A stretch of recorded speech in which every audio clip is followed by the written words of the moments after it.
वस्सलातु वस्सलामु अला औलादिह अत्तय्यबीन अत्ताहिरीन अल-मासूमीन अल-मयामीन वल्लअनतु दाइमतु अला अअदाइहिम अजमईन मिन यौम अदावतिहिम इला क़ियामि यौमिद्दीन। अम्मा बादु फ़क़द क़ाल रसूलुल्लाह सल्लल्लाहु अलैहि वआलिहि वसल्लम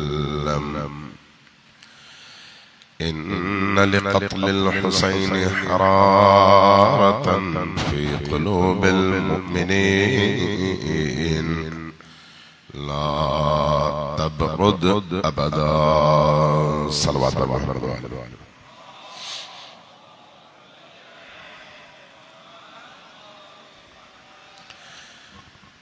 एक दफा फिर सब मिलकर मुअज्जिल फरजों के साथ सलवात भेजिए बर मोहम्मद व आले मोहम्मद।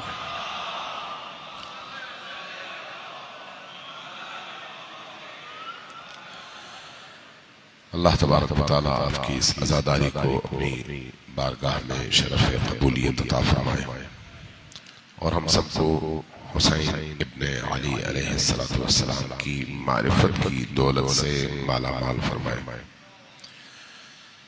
अज़ादारी सय्यदुश शुहदा, कल मैंने अर्ज़ किया आपसे कि हकीकी मानों में इंसान को जिंदा करने का जरिया है, इंसान के कल्ब को मुर्दगी से जिंदगी की तरफ लाने का जरिया है, इंसान को रस्म और रवाज से उठाकर माशरे के अंदर उस मकाम पर जिस मकाम को सय्यदुश शुहदा की मसनद कहते हैं, जो मकाम सय्यदुश शुहदा के खड़े होने का मकाम है, उस मकाम पर सय्यदुश शुहदा के पैरोकारों को अगर कोई बात खड़ा कर सकती है तो वो बात अज़ादारी सय्यदुश शुहदा के अंदर मौजूद रूह है। इसलिए अज़ादारी सय्यदुश शुहदा रस्म नहीं है, बल्कि एक ऐसी हकीकत है जो इंसान के अंदर आग भरती है, हरारत पैदा करती है, एक आतिश रोशन करती है, उसको अज़्म देती है, उसको हौसला देती है, उसको हिम्मत देती है, उसको शऊर अता करती है और उस शऊर के नतीजे में इंसान अमली जिंदगी में करबलाई बनकर खड़ा हो जाता है और हर जुल्म से टकराने के लिए अपने आप को आमादा पाता है।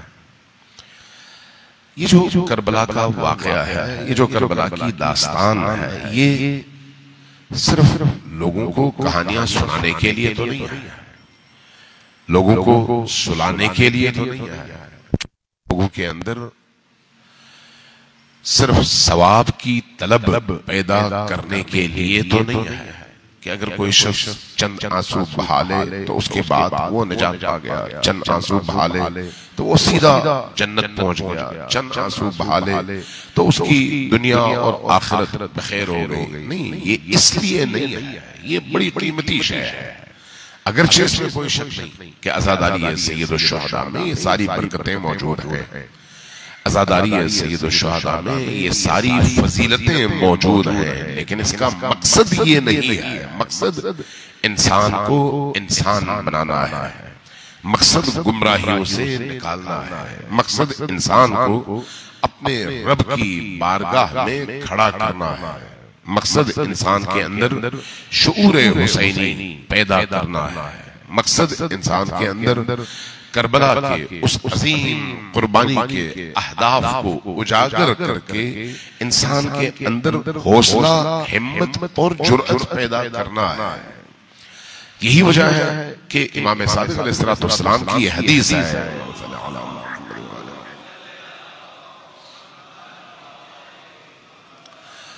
कि फरमाया कि जब कभी हुसैन इब्ने अली का नाम सुनो, सलवात भेजिए मोहम्मद वाले,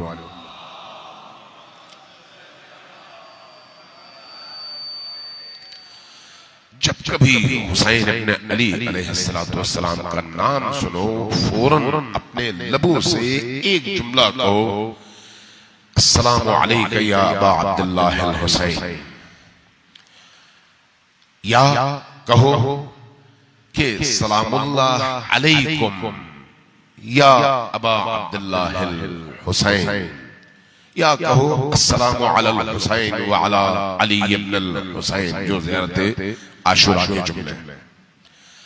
और फरमाया जब कभी अस्हाबे हुसैनी का नाम सुनो, जैसे हो रहा है, जैसे हबीब इब्न मज़ाहिर है, जैसे बाकी जितने भी अस्हाबे सैयदुश शुहदा करबला में शहीद हुए उनके नाम हैं, जिनका भी नाम सुनो फौरन कहो या लैतनी कुन्तु मअकुम फअफूज़ फौज़न अज़ीमा।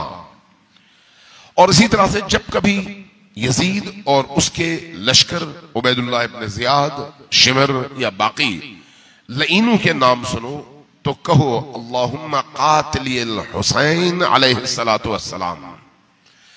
जब तुम कहोगे अस्सलामु अलल हुसैन, जब कहोगे सल्लल्लाहु अलैहि या अबा अब्दुल्लाह अल हुसैन, तो अल्लाह तबारक व तआला तुम्हें हुसैन इब्ने अली के साथ महशूर फरमाएगा।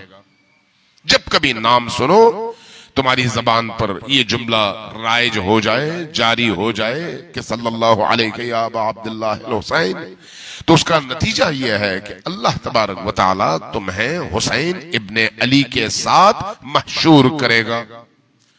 और जब तुम कहोगे या लैतनी कुन्तुम मअकुम फअफूज़ फौज़न अज़ीमा, काश मैं आप लोगों के साथ होता ताकि उस फौज़े अजीम तक पहुंचता, तो अल्लाह तबारक व तआला तुम्हें उन शुहदाए करबला का अजर अता फरमाएगा।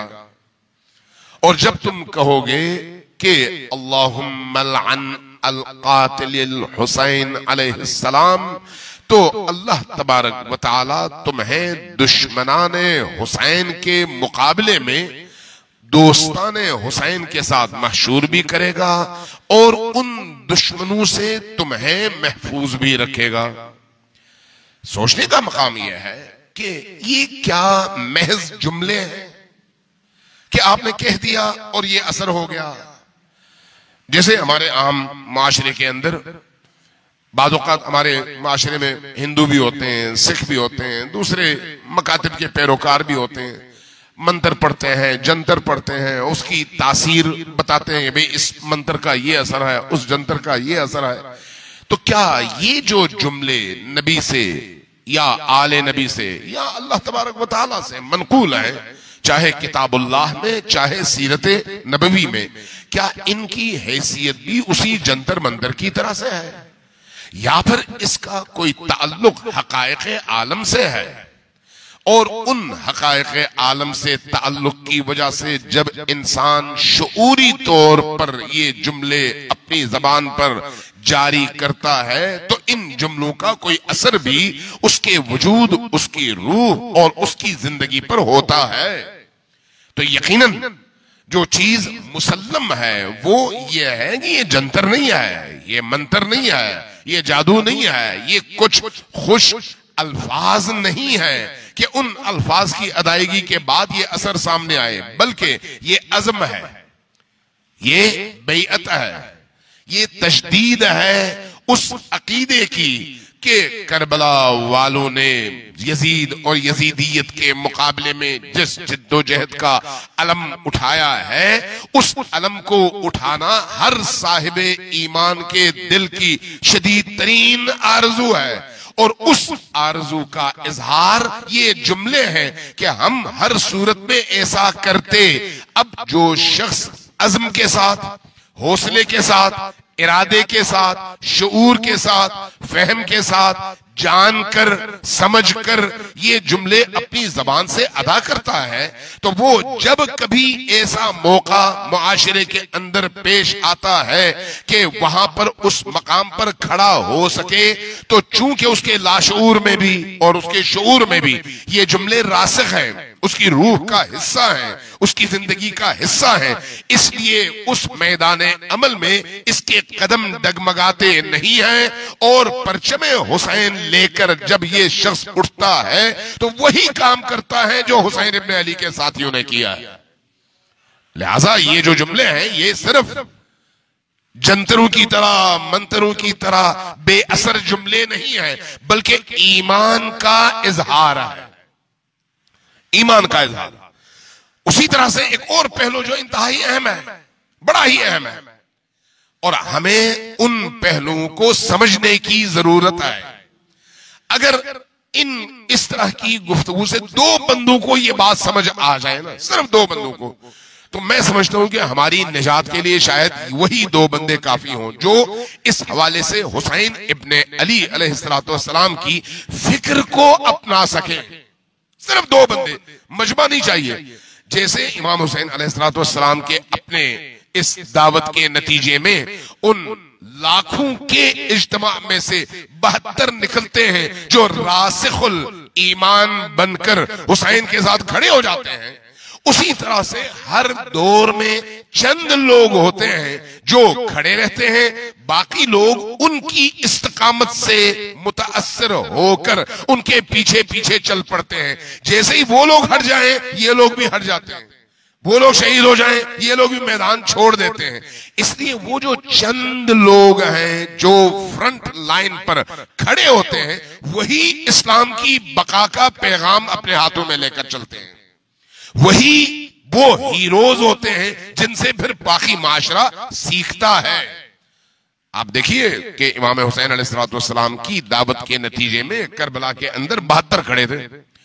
उन 72 के खून का जो पैगाम मुआशरे के अंदर फैला, तो जिन लोगों तक ये मैसेज पहुंचा उनके अंदर इंतकामी जज्बात, उनके अंदर ईमान की हरारत, उनके अंदर हुसैन इब्ने अली की मोहब्बत जागी, लेकिन चूंकि बरवक्त नहीं जागी, इसलिए अब इनके इस बेदारी के बावजूद, उठने के बावजूद, क़याम के बावजूद, कूफा से निकलने के बावजूद, यजीदियों से लड़ने के बावजूद, हुसैन इब्ने अली अलैहिस्सलाम की कब्र अतहर पर आकर आपकी कब्र की खाक पर हाथ रखकर बैअत करने के बावजूद, हुसैन इब्ने अली पर आंखों से अश्क बहाने के बावजूद, इनकी कुर्बानियों ने वो कारनामा अंजाम नहीं दिया जो कारनामा हुसैन इब्ने अली के साथ खड़े एक हुर के खून ने अंजाम दिया।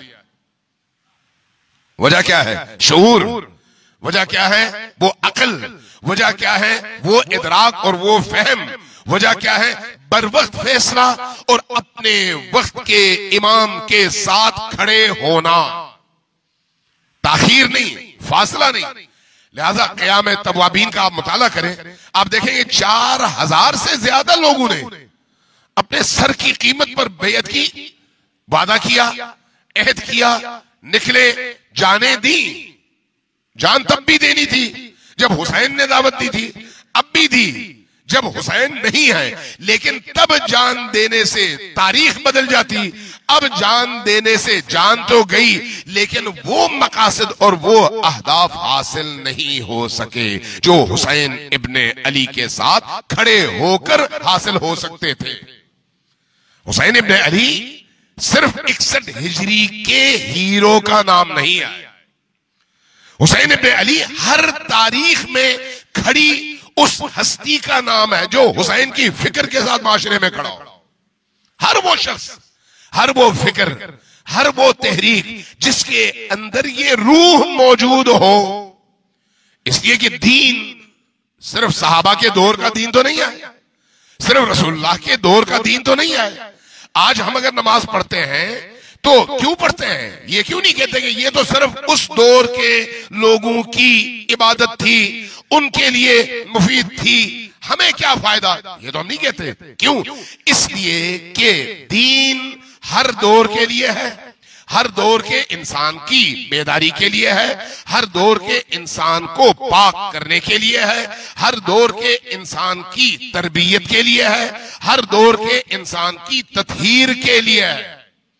अनबिया-ए-किराम जब मबऊस बरिसालत होते हैं तो उनके जिम्मे जो काम कुरान लगाता है उसका जरा मुताला कीजिए। बेअसते अनबिया के मकासद के हवाले से जिन मकासद को, जिन अहदाफ को अनबिया की बेअसत का मकसद करार देकर अल्लाह कुरान करीम में बयान करता है, उन मकासद को पढ़िए। उन मकासद में से 3 चीजों का आज मैं बयान करूंगा आपकी खिदमत में। सलवात भेजिए पर मोहम्मद व आले मोहम्मद।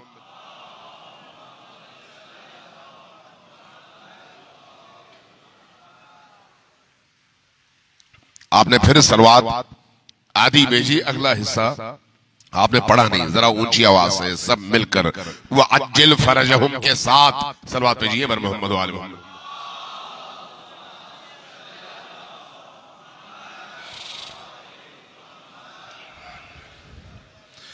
कल गालिबन मैंने ये सवाल उठाया था कि भाई 50 साल का अरसा, सिर्फ 50 साल, 11 हिजरी से लेकर 61 हिजरी तक, तो क्या हुआ जिसकी वजह से वो मुआशरा तनज़्ज़ुल, जिल्लत, पस्ती की उस गहराई तक पहुंचा जो मुआशरा साबिका तारीख में अपने मेराज को पहुंचा हुआ था। नबी करीम के दौर में अपने पीक को पहुंचा हुआ माशरा, कुर्बानी के हवाले से, ईसार के हवाले से, पाकीज़गी के हवाले से, तकवा के हवाले से, मुजाहिदत के हवाले से, इज्तिमाई अदल के हवाले से, मुआशरती बिहेवियर के हवाले से, मानवी इरफान और मारिफत के हवाले से, उबूदियत खुदा के हवाले से, अहकाम दीन पर अमल दरामद के हवाले से, कुरान करीम पर अमल के हवाले से, हज की रूह को जिंदा करने के हवाले से, जहाद की रूह को जिंदा करने के हवाले से, यानी जितने भी दीन के मजमुई अहकाम हैं वो अहकाम नबी करीम के दौर में अपने पीक पर नजर आए। सिर्फ 50 साल के बाद मफाहिम रह जाएं, रूह खत्म हो जाए और वही माशरा जो अपने पीक पर था अब तनज़्ज़ुल के नतीजे में उस मकाम तक पहुंच जाए कि कायनात का बदतरीन इंसान कायनात की बेहतरीन हस्ती की मसनद पर बैठ जाए और माशरा खामोश तमाशाई हो। सोचने वाला मकाम नहीं है। अगर मैं यहां पर आपके सामने लच्छेदार गुफ्तगू करता तो शायद आपका मजमा जो है 10 बराबर होता, लेकिन ये याद रखिए ये लच्छेदार गुफ्तगू आपको ना खुदा तक पहुंचा सकती है ना निजात दिला सकती है, लेकिन वो चीज जो हमें मुतवज्जे कर सके कि हमारी इंडिविजुअल और इज्तिमाई जिम्मेदारी क्या है, उसको बयान करने के लिए हौसला भी चाहिए और सुनने के लिए भी हिम्मत और हौसला चाहिए। जरा गौर करें वो कौन से अवामिल हैं कि नबी करीम सल्लल्लाहु अलैहि व आलिहि वसल्लम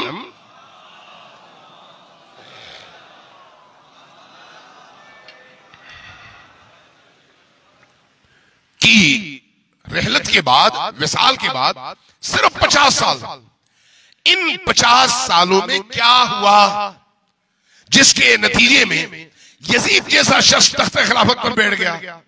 और जब तख्त खिलाफत पर यजीद जैसा शख्स बैठ गया जिसकी खुसूसियात को शिया ने भी लिखा, सुन्नियों ने भी लिखा, इख्तिलाफ कोई नहीं है, सब ने लिखा कि वो सरतापा बदकिरदार तरीन इंसान था।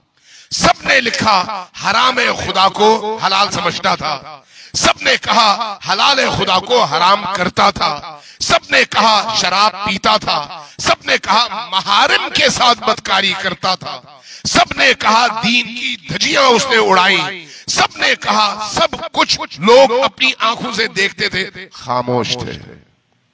क्या मतलब है इसका? क्या मतलब है इसका? ये सिर्फ ज़ेब दास्तां के लिए कहानियां हैं कि हम अपनी मजालिस में बयान करें, या फिर हमारे मुआशरे की वो हकीकत है कि जो भी मुआशरा इस दिगर पर चल पड़े उस मुआशरे के मुकद्दर में यजीदियत है। तवज्जो है मैं क्या अर्ज करूं? जो भी मुआशरा, चाहे नबी का माशरा हो, अली का माशरा हो, हसन हुसैन का माशरा हो, या इमाम हसन अस्करी का माशरा हो, या इमाम ज़मा का माशरा हो, कोई भी माशरा जब इस दिगर पर चल पड़े तो फिर जिल्लत और रुसवाई उसके मुकद्दर में लिखी जाती है। नतीजतन फिर हुसैन जैसी हस्तियों को सर कटाना पड़ता है, फिर अली इब्नुल हुसैन जैसी हस्तियों को जेल जाना पड़ता है, फिर बाकी आइम्मा को अपनी जिंदगी का बेशतर हिस्सा महसूर, महबूस और जेलों में कैदी के तौर पर गुजारना पड़ता है।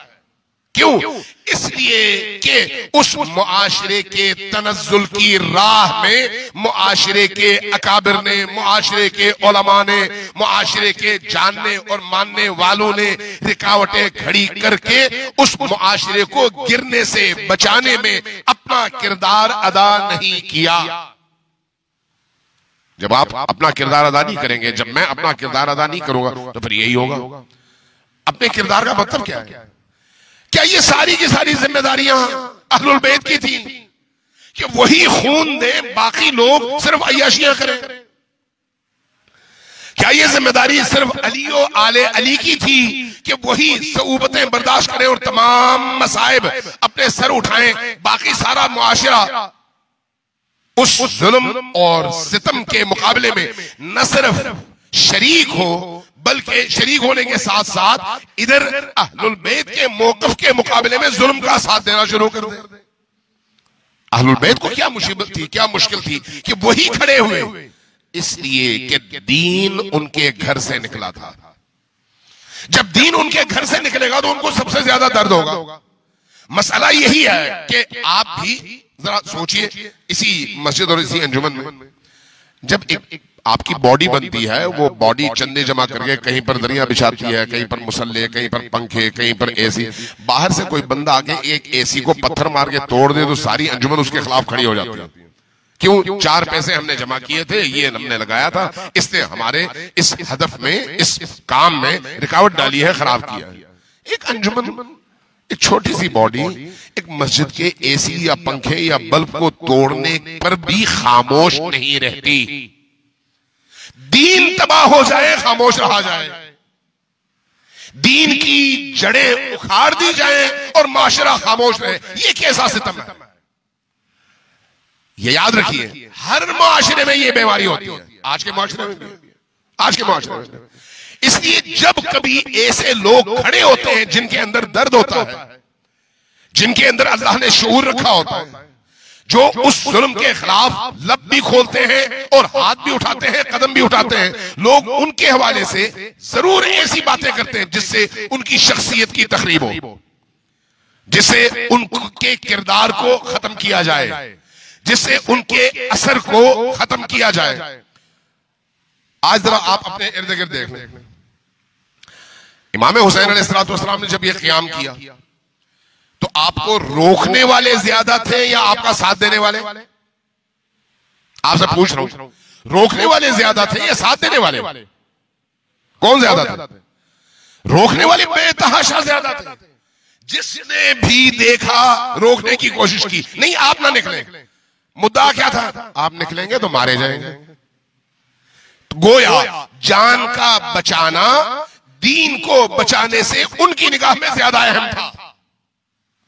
आपके बच्चे असीर हो जाएंगे, गोया जेल जाना दीन को बचाने से ज्यादा अहम है। आप बेघर हो जाएंगे, बर्बाद हो जाएंगे, गोया इस मादी और दुनियावी जिंदगी की बर्बादी आखिरत की बर्बादी से ज्यादा अहम है। आप देखिए, इमाम हुसैन अलैहिस्सलाम जब निकले हैं मदीना से मक्का की तरफ, तो खुद मदीना में भी तमाम लोगों ने आपको रोका, बिला इस्तिस्ना तमाम लोगों ने। क्यों?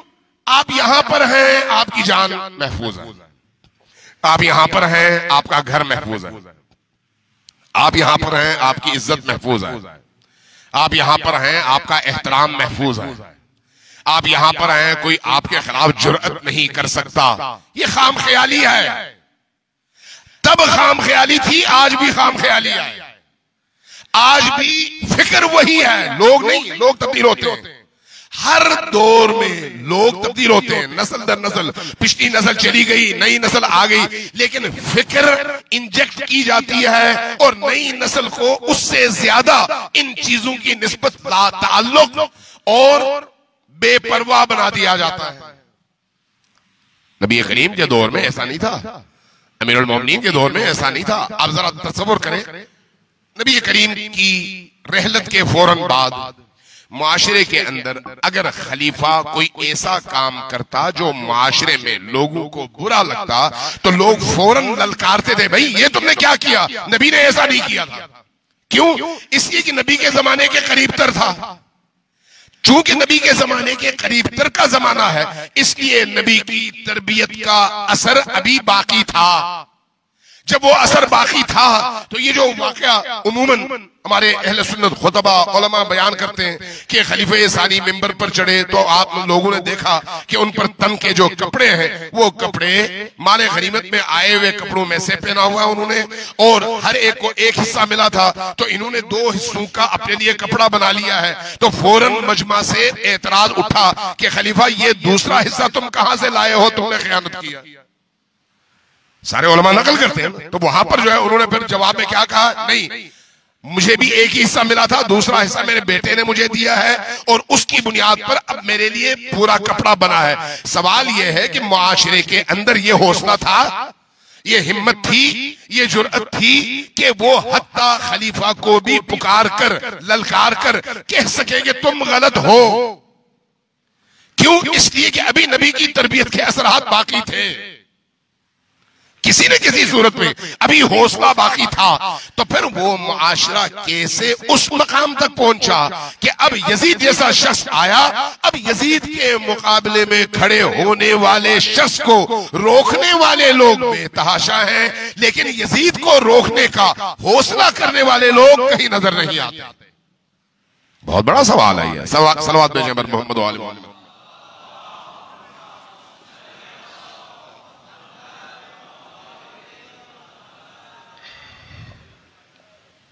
एक दफा फिर जरा सलवात भेजें मोहम्मद वाले मोहम्मद।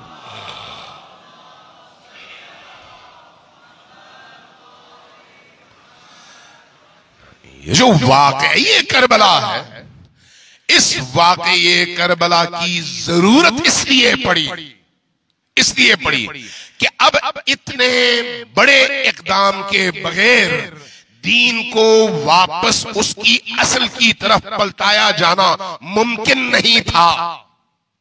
अब मुमकिन नहीं था। क्यों? मुआशरा आदी हो चुका था किस चीज का? तमाम तर करप्शन का, तमाम तर हरामखोरियों का, तमाम तर कत्लो गारतगरी का, सफेद को सियाह और सियाह को सफेद करने का, नमाजों के पढ़ने के बावजूद तमाम बुराइयों के इर्तिकाब का और दूसरों के हुकूक को पामाल करने का, यानी वो तमाम बुराइयां जो किसी दीनी मुआशरे से दूर होनी चाहिए, वो तमाम बुराइयां वापस आ चुकी थी, लेकिन तदरीजी तौर पर आहिस्ता आहिस्ता। ये जो तदरीजी तौर पर बुराई आती है तो इंसान गैर महसूस तौर पर उसका आदी हो जाता है। गैर महसूस तौर पर मिसाल देता हूं, हम में से कोई ऐसा बंदा है जिसके घर में टीवी ना हो? कोई है ऐसा? हम में से कोई है? मौजज़ा होगा अगर कोई कहे कि मेरे घर टीवी नहीं है। जो हमारे घरों में टीवी है उसमें क्या क्या चीजें लगाई जाती हैं? कम से कम 100 चैनल तो होते हैं। उन 100 चैनल्स में हर वो हराम काम नजर आ रहा होता है सुबह से शाम तक। जो भी चैनल बदलो नजर आ रहा होता है या नहीं? ये जो नजर आता है हमारे अंदर उसका रिएक्शन कोई पैदा होता है या नहीं? होता है या नहीं? कोई रिएक्शन पैदा नहीं होता। क्यों पैदा नहीं होता? हमारे अंदर रिएक्शन क्यों पैदा नहीं होता? जरा अपने आप से सवाल करें। क्या इसलिए कि हम उस बुराई को बुराई नहीं समझते? नहीं, बुराई तो समझते। जब एक लड़की और लड़का डांस कर रहे हो, लिबास उनका उस तरह का हो, बदन उनके इस तरह के नुमाया हो, वो ये कर रहे हो वो कर रहे हो, तो शर्म तो आती है, हया तो आती है। हम ज्यादा से ज्यादा ये कर देते हैं कि चलो चैनल बदल दिया, लेकिन है तो सही हमारी तरफ से कोई रिएक्शन नहीं आता। सवाल यह कि क्या आज से 100 साल पहले भी ऐसा था? 50 साल पहले ऐसा था? मुशर्रफ के दौर से पहले ऐसा था? जो यहां पर बुजुर्ग है वो गवाही देंगे नहीं ऐसा नहीं था। मैं मिसाल से आपको समझाता हूं। मुझे याद है मैं पहली दफा जब कराची आया तो ये बात है 1975 की, 75-76। फिर मैं यहां से कोयटा चला गया, वहां पर हमारे कुछ अजीज थे। तो पहली दफा मैंने टीवी देखा, मैं छोटा था, हमारे घर में टीवी नहीं होता था। पहली दफा जब टीवी देखा तो टीवी में मैंने ये देखा कि उसमें प्रोग्रामों का आगाज, एक लकड़ी का डब्बा है, खोलते हैं तो अंदर स्क्रीन नजर आती है। तो ठीक 5:55 पे कुरान करीम की तिलावत के जरिए से प्रोग्राम का आगाज होता है और रात को 11:55 पर तिलावत कुरान करीम पर उसका इख्तिताम होता है। अब जब ये आगाज होता है तो पहले कुरान की तिलावत होती है, बाद में कोई हमद पढ़ी जाती है, बाद में कोई नात पढ़ी जाती है, उसके बाद फिर कोई खबरों का प्रोग्राम होता है, कोई ड्रामा होता है। उस जमाने के ड्रामे उठाकर देखें तो आपको लगेगा ये वाकई मासूम ड्रामे हैं, मासूम, गुनाह का तस्वुर नहीं। लेकिन वही टीवी आहिस्ता आहिस्ता आहिस्ता आहिस्ता तरक्की करता है। 77 में जब भुट्टो आया तो भुट्टो गया और ज़ियाउल हक आया, तो उसके इस्लामाइजेशन की जो तहरीक शुरू हुई, उस दौरान में पीटीवी के अंदर एक तब्दीली आई। मैंने जंग में खबर पढ़ी उस जमाने में, ये 77 की बात कर रहा हूं। अब आप कैलकुलेट कर ले कितने साल पुरानी बात। खबर अखबार में मैंने पढ़ी कि पीटीवी की इंतजामिया ने फैसला किया है कि हर हफ्ते टीवी पर एक फीचर फिल्म दिखाई जाएगी। पाकिस्तानी फिल्में 3-3 घंटों की होती थी। फीचर फिल्म उन्होंने पहली जो दिखाई वो तकरीबन 1.5 घंटे की थी। तो गोया 1.5 घंटा उन्होंने सेंसर कर दिया था। और उसके बाद ये जो 1.5 घंटे की फिल्म दिखाई, इस पर लोगों ने शोर मचा दिया। कहा भाई आपने हमारे घरों को सिनेमा घर बना दिया, हमारे घरों को फलान फलान फलान बना दिया, वो अल्फाज इस्तेमाल किए। कहा कि हम शरीफ लोग हैं, इज्जतदार लोग हैं, आप हमारे कल्चर को खराब कर रहे हैं, हमारी नस्ल को खराब कर रहे हैं, रोकें इसको। वो फिल्म क्या थी? मासूम फिल्म, जिसमें से 1.5 घंटा हज़्फ हो गया हो। वो सारे मनाजिर जो आमतौर पर मायूब है, गुनाह है, काबिल एतराज है, वो सारे हज़्फ कर दिए गए हो, डायलॉग रह गया हो और सिर्फ असल कहानी रह गई हो, तो वो तो उसमें ऐसी कोई कबाहत भी नजर नहीं आती। लेकिन मुआशरा उसको एक्सेप्ट करने को तैयार नहीं था।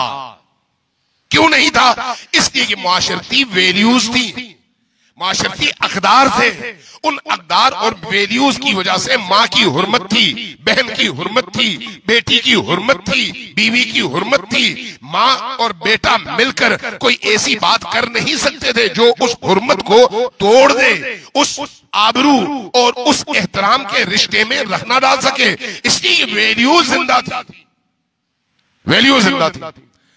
अब जब ये एतराज हुआ, शोरगुल हुआ, ज़ियाउल हक का दौर था, शोरगुल हुआ, तो उन्होंने फैसला किया कि 1 हफ्ते में नहीं बल्कि 2 हफ्तों में एक एतवार को फिल्म नशर की जाए और उसको मजीद सेंसर बोर्ड की उन सख्त पॉलिसियों से गुजारा जाए ताकि कोई ऐसी काबिल एतराज चीज उसमें ना हो।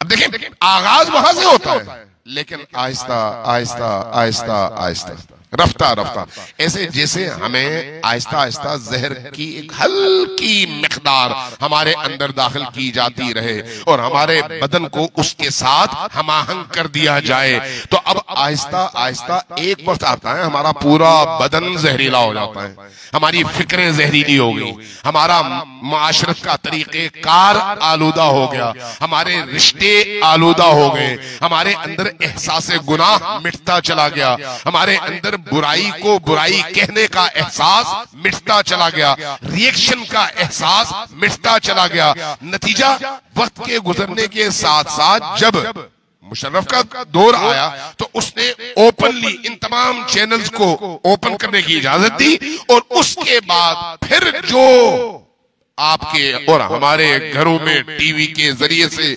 सैटेलाइट के जरिए से जो होशरुबा और अखलाक बाख्तगी पर मुश्तमिल चीजें नशर होने लगी, उस पर अब किसी की आवाज बुलंदी नहीं हुई, कोई आवाज नहीं निकली, कोई आवाज। इसका मतलब क्या है?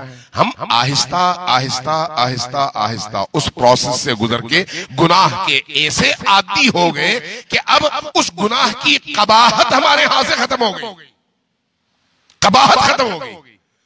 ये जो कबाहत का खत्म हो जाना है, ये हमेशा अल्लाह के नुकसान में और अल्लाह के दुश्मनों के फायदे में, अल्लाह के दीन के नुकसान में और दीन के दुश्मनों के फायदे में। जितनी कबाहतें मौजूद हों, कबाहत का एहसास, कुब्ह का एहसास ये मौजूद हो, मुआशरा उतना महफूज है। और जितना ये एहसास मरता चला जाए, मुआशरा उतना बेहिस होता चला जाता है। ये अखलाक है, अखलाकियात है दीन की।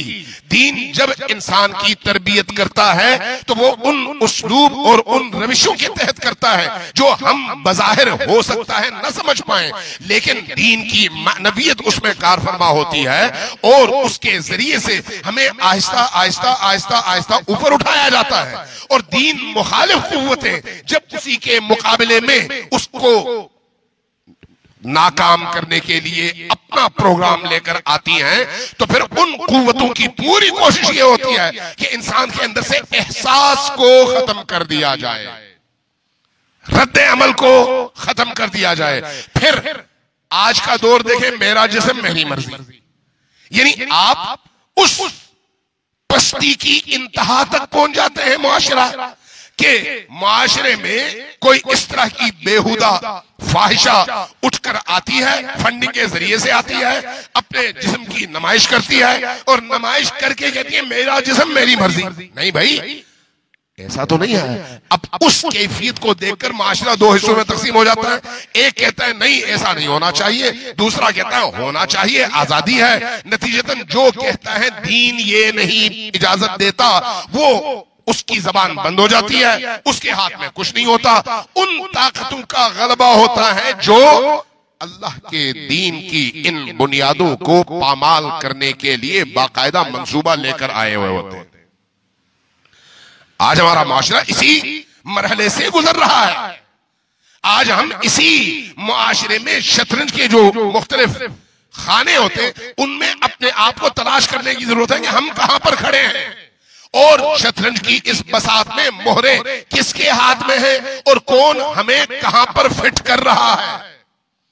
हुसैन इब्न अली अलैहिस्सलाम के इस क़याम के दौर को इस तनाजुर में आप देख ले, आपको अंदाजा हो जाएगा कि यजीद जैसे पलीद तरीन शख्स की हाकिमियत का अगर दौर आता है और माशरा उस सब को देखकर खामोश रहता है, इसका मतलब यह है कि उस मुआशरे से दीन की रूह आहिस्ता आहिस्ता आहिस्ता आहिस्ता निकाल ली गई थी।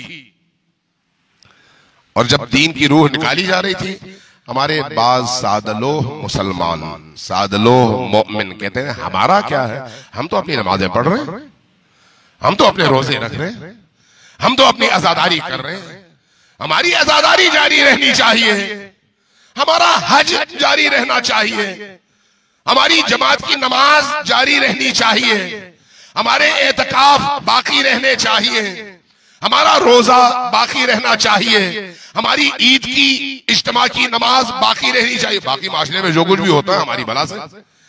ये जो एहसास पैदा होता है कि दीन के अहकाम की शक्ल बाकी रहे, रूह निकल जाए, उसके नतीजे में फिर मुआशरा जिल्लत की उस इंतहा तक पहुंचता है कि अब उस मुआशरे को वापस पहले मुआशरे से जोड़ने के लिए हुसैन इब्ने अली को सर कटाना पड़ता है, ताकि लोगों के अंदर एहसास पैदा हो, लोगों के अंदर ये हिस्स पैदा हो कि हमसे बहुत बड़ी गलती हुई है। सल्लल्लाहु अलैहि वसल्लम मोहम्मद व आले मोहम्मद।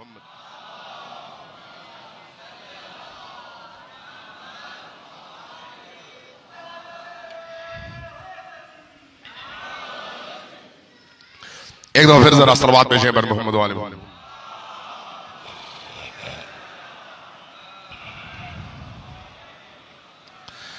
अब दीन क्या है, दीन क्या है? कुरान करीम का मुताला करें। हम आया मिन्हे से मुसलमान, पैरोकार नबी, पैरोकार अहलुल बैत, मैं आप हम सब आया नबी के उम्मती होने पर हमें फख्र होना चाहिए या नहीं? होना चाहिए या नहीं? नबी का उम्मती होना, आखिरी नबी का, ये दुनिया का सबसे बड़ा फख्र है, सबसे बड़ा एजाज है। ये एजाज किसको हासिल है? जो उम्मत की उस रूह से वाकिफ हो। कुरान करीम ने इस वाले ने बड़ा खूबसूरत जुमला कहा, कुंतुम तुम खैरो उम्मतिन, बेहतरीन उम्मत हो। तुमसे बेहतर उम्मत दुनिया में कोई नहीं है। न ईसा मसीह की उम्मत, न मूसा की उम्मत, न इब्राहिम की, न नूह की, न उससे पहले वाले अनबिया की।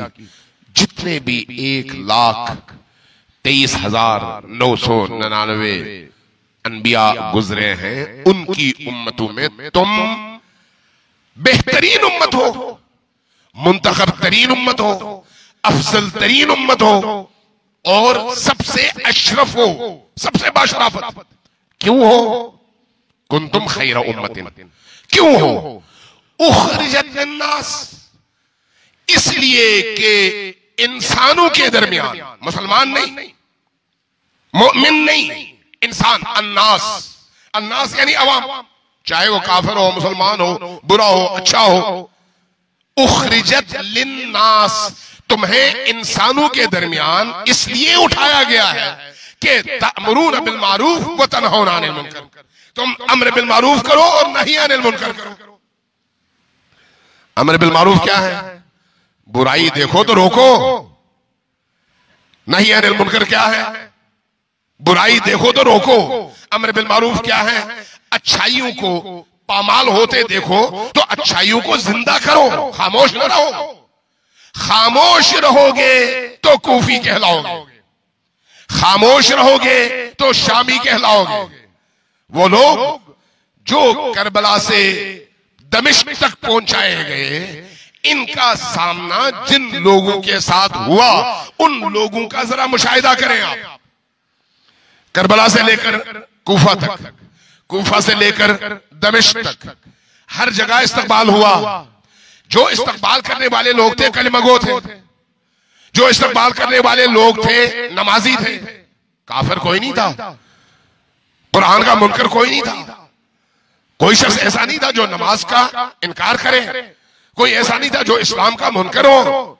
सारे नमाजी, सारे हाजी, सारे अहले कुरान। लेकिन इन तमाशाइयों के दरमियान जब आले मोहम्मद को दाखिल किया जाता तो आले मोहम्मद की मजलूमियत को वो देखते तो देखने के बाद रोना शुरू कर देते। ये जो रोना शुरू करते तो उनके रोने को देखकर ज़ैनब सलामुल्लाह अलैहा के खुतबे आप पढ़िए। फरमाती, तुम कैसे लोग हो कि तुम्हारे मर्द हमें कत्ल करते हैं, तुम्हारी औरतें हम पर रोती हैं, तुम हम पर रोकर हमारा साथ नहीं दे सकते। अगर तुमने नबी की उम्मत बनना है तो या हमारे मर्दों की तरह से सर कटाओ या फिर हमारी तरह से हमारे दरमियान आओ, असीर हो जाओ, लेकिन कंप्रोमाइज न करो। ज़ैनब सलामुल्लाह अलैहा के खुतबों का मफ़हूम देखिए मुख्तलिफ मकामात पर। ये क्या है? ये अम्र बिल मारूफ है, ये वही नहीं है अनिल मुनकर है। जब आप कुरान को देखते हैं, कुरान क्या कहता है? कुंतुम खैरा उम्मतिन उखरिजत लिन्नास तअमुरून बिल मारूफ व तनहौना अनिल मुनकर। तुम बेहतरीन उम्मत इसलिए हो कि इंसानों के दरमियान तुम बुराइयों से उनको रोकते हो और अच्छाई पर उनको मजबूर करते हो, अच्छाई की राहें खोलते हो और बुराई की राहें बंद करते हो। अज़ादारी है सैयदुश शुहदा, अच्छाई की राहें खोलने का नाम है, बुराई के दरवाजे बंद करने का नाम है। जुलूस अच्छाई की राहें खोलने और बुराई की राहें बंद करने का नाम है। अलम उठाना, मातम करना, तबरुकात बांटना, नियाजें बांटना, सबीलें लगाना, उन अच्छाइयों के अलंबरदारों से वफा का अहद है और बुराइयों के अलंबरदारों से नफरत का ऐलान है। गोया आजादारी सैयदुश शुहदा हुसैनी बनाने का जरिया है। सलवात भेजिए पर मोहम्मद व आले मोहम्मद।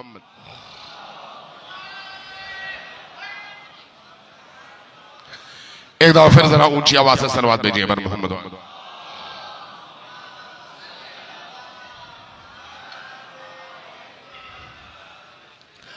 शुहदाए करबला ने ऐसे ही जाने नहीं दी। इमाम हुसैन अलैहिस्सलाम ने ऐसे ही उठकर अपने बच्चों को नहीं कटवाया। ज़ैनब कुबरा सलामुल्लाह अलैहा ने ऐसे ही करबला के बाद इस लुटे पुटे काफिले की सालारी और सरदारी नहीं संभाली, बल्कि एक एक लम्हा, एक एक लम्हा, एक एक आन, एक एक साअत, एक एक रात, एक एक दिन इन हस्तियों ने कुर्बानियां देकर हम तक दीन पहुंचाया है और हमारी निजात का सामान फराहम किया है। एक एक लम्हा। किसी फारसी शायर ने कहा, और बड़ा ये अजीब कहा कि करबला दर करबला मी मुर्द अगर ज़ैनब न बूद। अगर ज़ैनब न होती तो करबला को करबला ही में मौत आ जाती। करबला को किसने जिंदा किया? ज़ैनब कुबरा की हिम्मत ने, उनके हौसले ने। किसने जिंदा किया? सकीना सलामुल्लाह अलैहा की कुर्बानियों ने। किसने जिंदा किया? रुबाब की कुर्बानियों और गिरिया ने। किसने जिंदा किया? उम्मे कुलसूम के खुतबू ने, इन असीरों के अमल ने, इन असीरों के बिहेवियर ने। गौर करने की जरूरत है। गालिबन हमीद इब्न मुस्लिम इसका रावी है, कहता है जब आशूर का दिन गुजर गया तो मैंने एक अजीब मंजर देखा। वो मंजर क्या है? कहता मैंने देखा कि हुसैन इब्न अली मैदान करबला के उस मख्तल में सर कटाकर लेटे पड़े हैं। हुसैन इब्न अली को यूं मैंने जख्मों से चूर बदन के साथ मकतूल सूरत में सर कटा मौजूद पाया और देखा। जब मैंने उनको इस हाल में देखा तो मेरी निगाह खैमों की तरफ गई। मैंने देखा कि इब्ने जियाद के लश्कर वालों के हाथ में आग के शोले थे और उनका रुख ख़याम हुसैनी की तरफ था।